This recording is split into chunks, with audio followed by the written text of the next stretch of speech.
শিৱসাগৰ সমষ্টি বানমুখ আৰু পানবেচা পঞ্চায়তৰ বানপীড়িত অঞ্চল পৰিদৰ্শন কৰে ৰাজ্যিক দলৰ সভাপতি তথা শিৱসাগৰ সমষ্টিৰ বিধায়ক অখিল গগৈয়ে। চাওক কিদৰে ৰাইজৰ দুখৰ সময়ত ৰাইজৰ মাজত আছে জননেতা অখিল গগৈ। শিৱসাগৰ সমষ্টি এইসমূহ অঞ্চলত প্ৰতি বছৰে বানৰ কবলত পৰি জলবন্দী হৈ থাকে। কোনোদিনে বানৰ সমস্যা সমাধান নহল শিৱসাগৰত। আজি বিধায়কগৰাকীয়ে বানমুখ আৰু পানবেচা পঞ্চায়তৰ বানপীড়িত অঞ্চলসমূহ পৰিদৰ্শন কৰে আৰু অনাগত ভৱিষ্যতে ৰাইজক বানপানীৰ পৰা সকাহ দিবলৈ তেওঁ কাম কৰি যোৱা বুলি প্ৰতিশ্ৰুতি কৰে। শিৱসাগৰ সমষ্টি বানমুখ আৰু পানবেচা পঞ্চায়তৰ বানপীড়িত অঞ্চল পৰিদৰ্শন কৰে ৰাজ্যিক দলৰ সভাপতি তথা শিৱসাগৰ সমষ্টিৰ বিধায়ক অখিল গগৈয়ে। চাওক কিদৰে ৰাইজৰ দুখৰ সময়ত ৰাইজৰ মাজত আছে জননেতা অখিল গগৈ।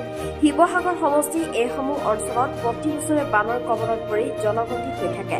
কোনোদিনে বানৰ সমস্যা সমাধান নহল শিৱসাগৰত। আজি বিধায়কগৰাকীয়ে বানমুখ আৰু পানবেচা পঞ্চায়তৰ বানপীড়িত অঞ্চলসমূহ পৰিদৰ্শন কৰে আৰু অনাগত ভৱিষ্যতে ৰাইজক বানপানীৰ পৰা সকাহ দিবলৈ তেওঁ কাম কৰি যোৱা বুলি প্ৰতিশ্ৰুতি কৰে।